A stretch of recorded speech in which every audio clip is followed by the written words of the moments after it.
If you're happy and you know it, don't you know? If you're happy and you know it, give a break for doing so.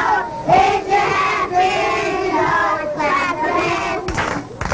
As far as we know, no anthropologist or embryologist or astrologist has announced discovery of the great cosmic clock that supposedly predetermines and controls the growth pattern of humanity. All children at the precise age of 3 years, 2 months, 1 week, 4 days, 18 hours, and 31 seconds would be able to say Rumpelstiltskin. Well, that doesn't seem to be nature's way. Instead, each individual develops as an individual, some faster, some slower, some more rapidly in particular motor skills, some in particular cognitive skills. Since all youngsters develop at different rates, it doesn't seem feasible to segregate young children into calendars and categories of growth capability. Instead, let them help each other in their own peculiar growth potentials, and let the educators maximize each person as an individual. Can you show Jeff how to do it? Oh! Come on, Jeff. That's right, look at Jody. Put your foot up here, Jeff. Oh, boy, Jeff. That's right, come on, Jeff. Pull up, pull up. Oh, come on, pull up. There you go. Good. Okay, can you get up? Oh, there you go. Oh, okay. And now let's go up. Can you stand up now? Good. Yeah. You on down, okay. Don't you want to play? Well, come on. Let's play. Come on. There's Blair. Come on. I'll get you. Come on. Come on. Oh! You got me, didn't you? Did you get me? Huh? You gonna get me a come? Huh? You gonna come get me again? Huh? Are you? However he phrased it, he didn't say he was mongoloid. He just said he wasn't perfect.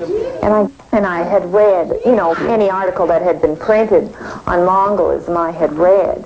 And so that I knew the cause, the chromosomal defect. And so, Mongolism, I knew what he was speaking about. And I came on, I remember we had a good cry, But then after that, we just said something to the effect that, well, this is it, and we'll just do what we think is right and just have a normal, just to show Jeff a normal childhood. Just do what all the other kids do. Both you guys. Come on. No. When I first learned that Christopher with Down syndrome was the morning, naturally, that he was born, from one of the doctors, our obstetrician at that time, was sitting on the side of the door, the entrance of the delivery room, and I saw him come out and took a look at his face, and I knew something was up. I didn't know what. He looked at me and he hesitated. He said, there's something wrong with your boy. He said, what do you know about, Mongolism at that time? I said, well, I've read about it. And I said, well, your boy is a Mongoloid child. I just sat there and I stared at him. It was just blank. Peter, very emotional and worried, and he didn't come out and say it directly. And I guess I finally said, well, what is wrong? And he said, Mongoloid. It was Mongoloid at that time. I didn't know Down syndrome, The doctors definitely recommended institutionalization at that time. I asked them what are the capabilities of the children. They said, well, they may achieve a 6-year-old level of, say, education. The doctors said that they really couldn't ascertain until he was about 3 years of age, just how profoundly he might be, say, retarded. This is a long time to wait. Yeah, well, that was, a pretty strong factor, simply because we lived in Waco. I went to the local center, and they had a program starting at the age of 3. And as far as I'm concerned, it stands to reason that a delayed child needs, more work from the day one than the normal child. And I wanted to get Christopher, involved in something, but they couldn't offer it to me there. So when I came up here the first time, I went to, got in contact with Dr. Diane Bricker and got involved in the toddler project. And here, for the first time, we had Christopher tested through their new procedures. And we finally got an interest. They say, well, gee, there is something. And there's something very tangible. It's in a research program level now. There is some definite results coming of what they can't do and what they can do. So this program, I think, offers a tremendous hope future for parents like ourselves. Somebody tell me something about the bus you want to sing about. What do the wheels do? Good, Keith. That's right. Good, Amy. Let's sing about the wheels on the bus. Everybody get your wheels going. The wheels on the bus go round and round, round and round, round and round. The wheels on the bus go round and round, all through the town. Very good. Jeff sang with me. That was very nice. Okay, what else about the bus, Daniel? What would you like to sing about the bus? The mama's on the bus. Are you ready? All right. Jody, look. Help me. Give me the horse. Good, good boy. That's Good for Jody. Good for Jody. Yeah. Good boy. Jody's good boy. Jody's a good boy. Are you ready? Okay. Okay. Jody, give me the car. That's right. Good That's a boy. good boy. You want to see the car? There you go. Good for Jody. Can I have it? Thank you. Yes. Are you ready? Okay. Good. Okay, Malika, come on. You can come way over here, all right? First of all, the child can learn if he's instructed properly.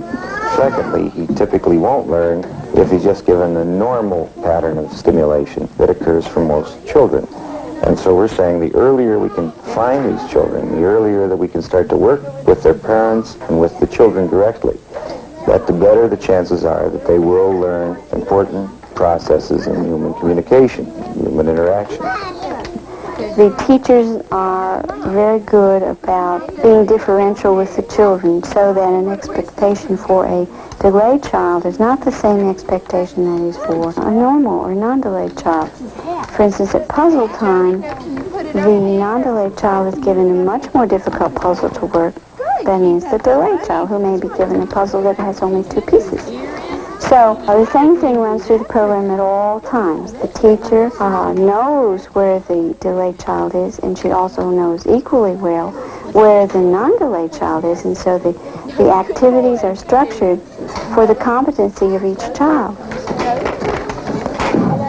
Now, good, right now. Yeah, you got it. Now, ready? Do that. Do that. And fine, I'll throw it.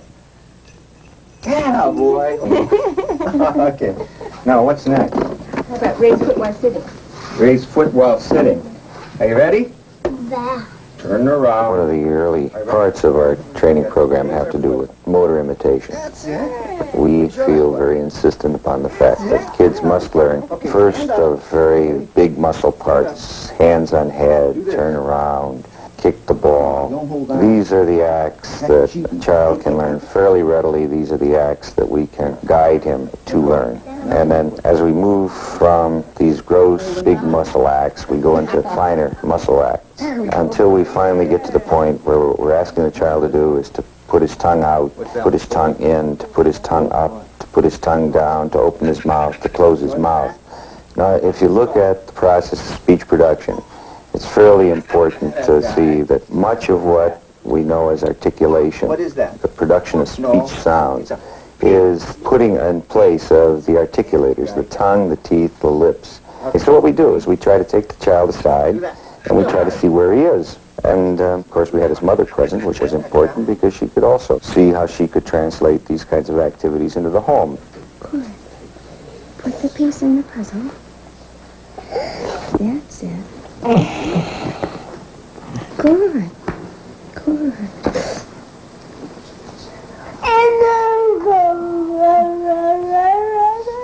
Yes, that's a candy store.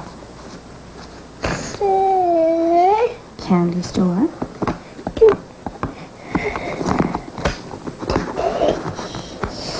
Good. What's after 3?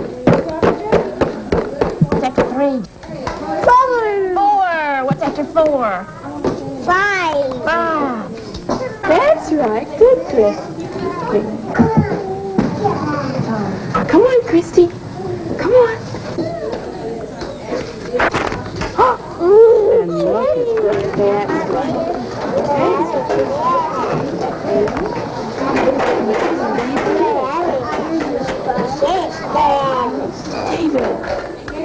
Why is it that a particular child does what he does with the toys? You start to get very intrigued with how he is perceiving the world. This. Can you tell me what this is?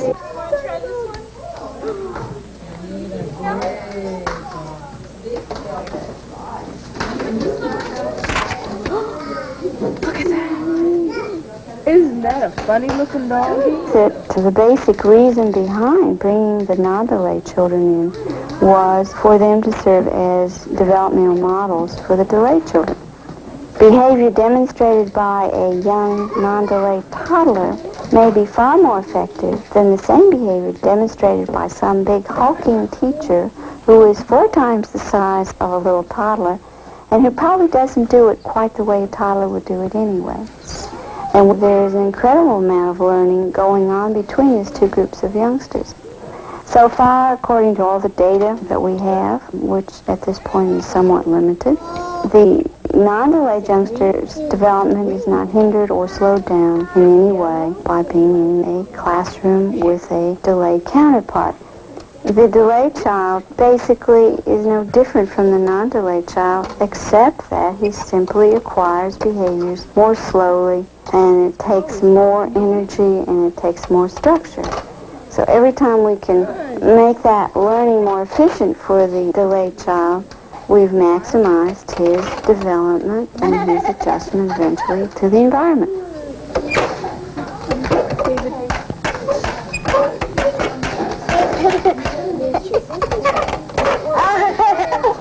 Yeah. Dada. Yeah, good. Good, Christy. That's a girl. Come on. That's it, girl. Come on. Ooh, that's right. Good. That's it, girl.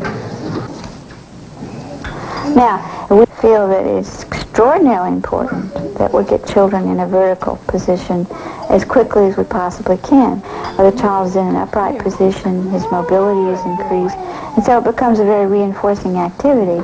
We've also noticed that with many of the delayed children, it demands a great deal of encouragement, a great deal of gentle pushing without really making the situation punishing or aversive for the child. You simply have to literally be behind him and sort of gently pushing him to get up, to take steps with support, and then to begin to free step, and then eventually to begin to walk without any support at all. Delayed children are very reluctant, seem frightened. They need the teacher and they need their parents there beside them, encouraging, pushing, and suggesting and reinforcing for any approximation of a vertical position and any sorts of walking, stepping behavior. Greg, come here.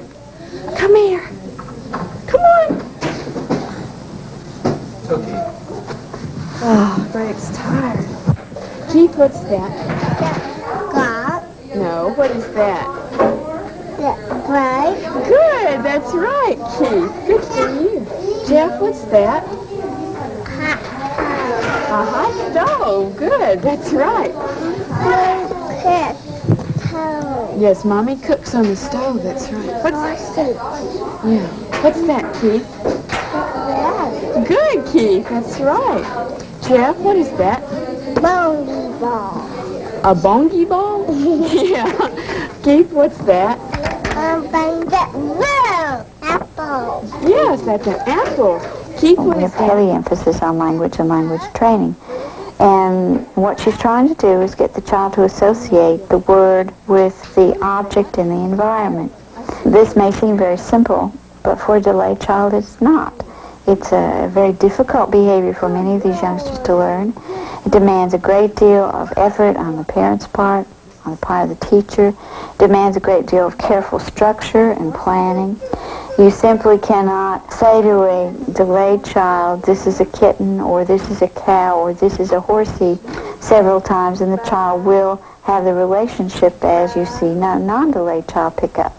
The delayed child, it's important that you present it systematically and repeatedly before he will develop the relationship between the environmental object that you're referring to and the auditory signal or word. Children simply must know the names of objects before they can begin to understand what people are talking about, before they can begin to talk, and it takes an incredible amount of structure and hard work to build these vocabularies into these youngsters. What's this? Car. What's this? House. House. Good. House. And here's a car. Car. Good. And what's this? House. Good. Now, where can we find a dog? Do you see a dog? No, I don't either. But there's another car. Car. And another house. Yeah. There's a squirrel. Right. Oh, very good. School.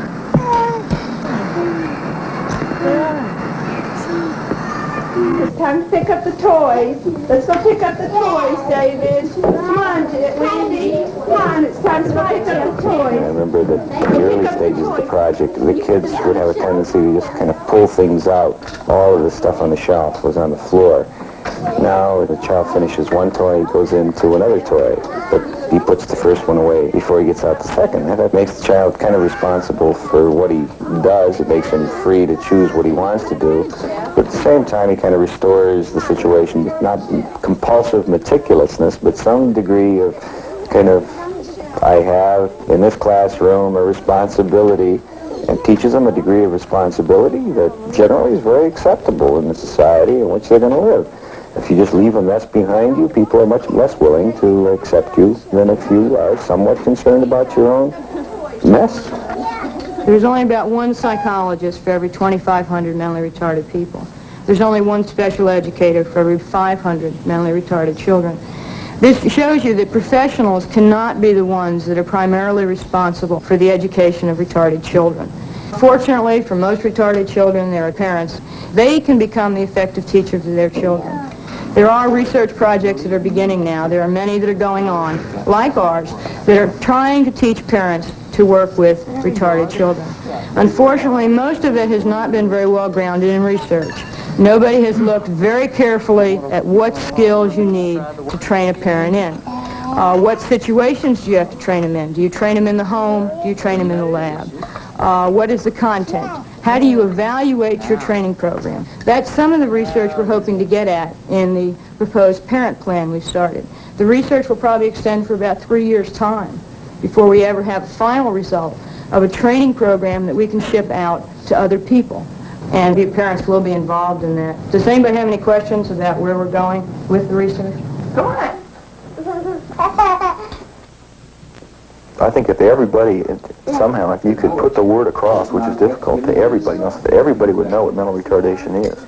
And that you really don't have to feel sorry for these kids or pity them, or feel sorry for the parents, you know. And I think it finally occurred to us, too, the fact that it had spoiled our dreams that you dream about when you have your first son and everything. But it hadn't spoiled any of little Jeff's dreams, so there was really no reason for us to be that upset about it, really.